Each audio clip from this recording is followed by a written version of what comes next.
Welcome to the deep dive. So, you've brought in some really interesting material today, focusing on Cain's cry and how it connects up with Christ's sacrifice. That's right. Our mission really is to unpack what's going on beneath the surface of Cain's words, how they illuminate this whole Christian idea of redemption. Mm-hmm. And our sources are mainly sermons, transcripts from Pastor Patrick Miles from New Star Bethel Mission Baptist Church. Yeah, exactly. And what's immediately striking, I think, when you start with Cain's cry, my punishment is greater than I can bear, is just how human it sounds. Right. Pastor Miles really emphasizes that. He says, this isn't just some old story collecting dust. No. It's a feeling, a sentiment that kind of echoes in anyone who's really grappled with the consequences of, messing up. That internal struggle, knowing you've fallen short. It's that nagging feeling, isn't it? That sort of inner restlessness Pastor Miles talks about. Yeah. Where even if things on the outside seem okay, seem fine, there's still this underlying sense like something is wrong, even when things seem right. Mm-hmm. Almost like our mistakes create this internal friction, a weight that's just hard to get rid of. Yeah, a real weight. And Pastor Miles is clear, this isn't just about like a simple slip-up. The sources talk about sin as really violating God's plan, his intended order. Okay. A kind of lawlessness that inherently creates distance between us and God. Think of Adam and Eve being kicked out of the garden. Yeah, that powerful image. That visual of separation. And ultimately, the material stresses, the consequence of all that. It's described as death. Okay, so let's zoom in on Cain's cry itself then. Pastor Miles doesn't see it as just, a quick outburst of anger or frustration. No. He frames it more like a fundamental realization, facing the full crushing weight of what he did, standing before God. Right, that moment of truth, where you realize, just on your own strength, this burden, right? It's simply too much. It's overwhelming. Cain's fear, his terror, really, of God's judgment. Yeah. It just underscores how unbearable that weight felt to him. Yeah, absolutely. And this is where the whole narrative takes this incredibly powerful turn. Because Pastor Miles brings in Jesus Christ as God's answer. God's solution to this unbearable weight. The substitute. The substitute idea, exactly. It's so central. And we see hints of it, right, in the Old Testament. Like glimpses. Yeah, glimpses. Seth coming along after Abel's death, or the ram. The ram provided instead of Isaac. Ah, right, the ram. These are often interpreted as sort of pointing ahead, foreshadowing Jesus as the ultimate substitute for our sins, our failures. That story with the ram, especially, it's such a vivid early picture of one life being offered for another. That connection, drawing that line back through the Old Testament, really highlights that this idea of substitution, well, it wasn't just tacked on later, was it? Not at all. It's presented as woven into the fabric of the story. And that verse he mentioned from Isaiah 53.6. Oh, yeah. The Lord has laid on him, meaning Jesus, the sin of us all. Wow. That paints such a clear picture, doesn't it, of that transfer, that substitution actually taking place. It really does. And Pastor Miles, he draws these incredibly sharp contrasts between Cain and Christ. Think about this one. Cain gets kicked out of God's presence because he sinned. Right, it's vanished. But then look at Christ on the cross. The complete opposite happens. He's forsaken by God, precisely because he took on sin itself.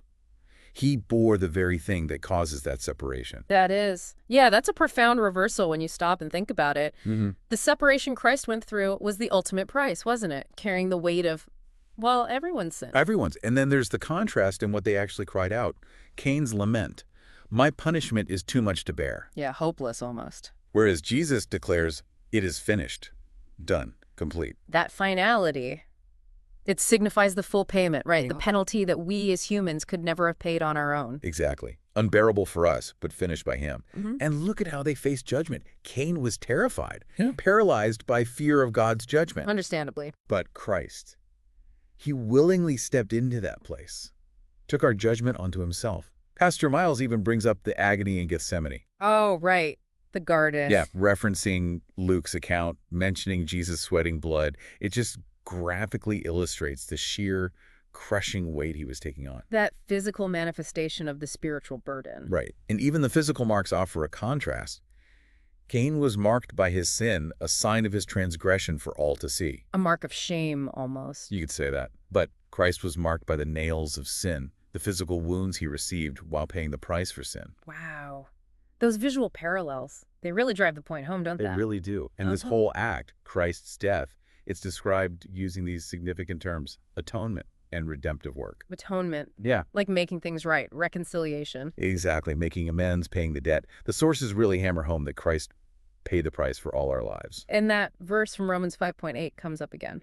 Yeah, Christ died for us while we were still sinners. It underlines the unconditional nature of it all. It wasn't because we deserved it or earned it. So it keeps coming back to substitution. That seems central. Absolutely central. That other verse, 2 Corinthians 5:21. Let me think. God made him who knew no sin to be sin for us. That we might become the righteousness of God in him. Yeah, That one crystallizes it. it puts it so plainly. Pastor Miles consistently circles back to that truth. It should have been us. We should have been the ones crushed by that weight. Right. And it's interesting. You mentioned one source suggests Cain's cry. Mm. It might have been more about the punishment being unbearable. Yeah, a subtle point. Yeah. Less about deep, gut-wrenching sorrow for the sin itself, Mm-hmm. and maybe more focused on the awful consequences he was facing. That's a really interesting distinction. Regretting getting caught or regretting the consequences versus truly repenting for the action itself. Exactly. It highlights a potential difference in focus. And while the sermons don't make a huge deal of it, you could maybe see a faint parallel with, say, the thief on the cross. One focusing on immediate release, perhaps, the other on a deeper spiritual reality. Yeah, I can see that potential connection. And Pastor Miles ties this back to that initial feeling we talked about, that discomfort, that restlessness that sin causes, that sense that even though everything else is right, there's still something wrong. He suggests that comes from dealing with sin's consequences internally, from the inside out, as he puts it, a deep awareness of that separation. Okay. So for anyone listening, the main takeaway here seems pretty clear. Cain's cry, that feeling of being crushed, overwhelmed by our own failings and their consequences, that's a deeply universally human thing. Very much so. But the really transformative piece, the insight from Pastor Miles in these scriptures, is that Jesus Christ willingly stepped in. He took that unbearable weight and carried it completely.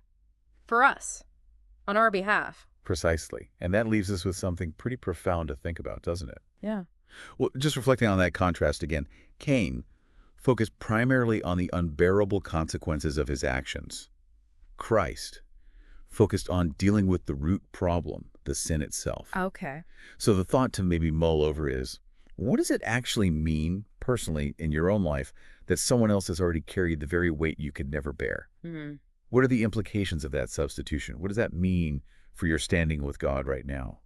It kind of shifts the whole perspective, doesn't it? Away from our own inability to manage the fallout towards the sufficiency of what Christ has already done.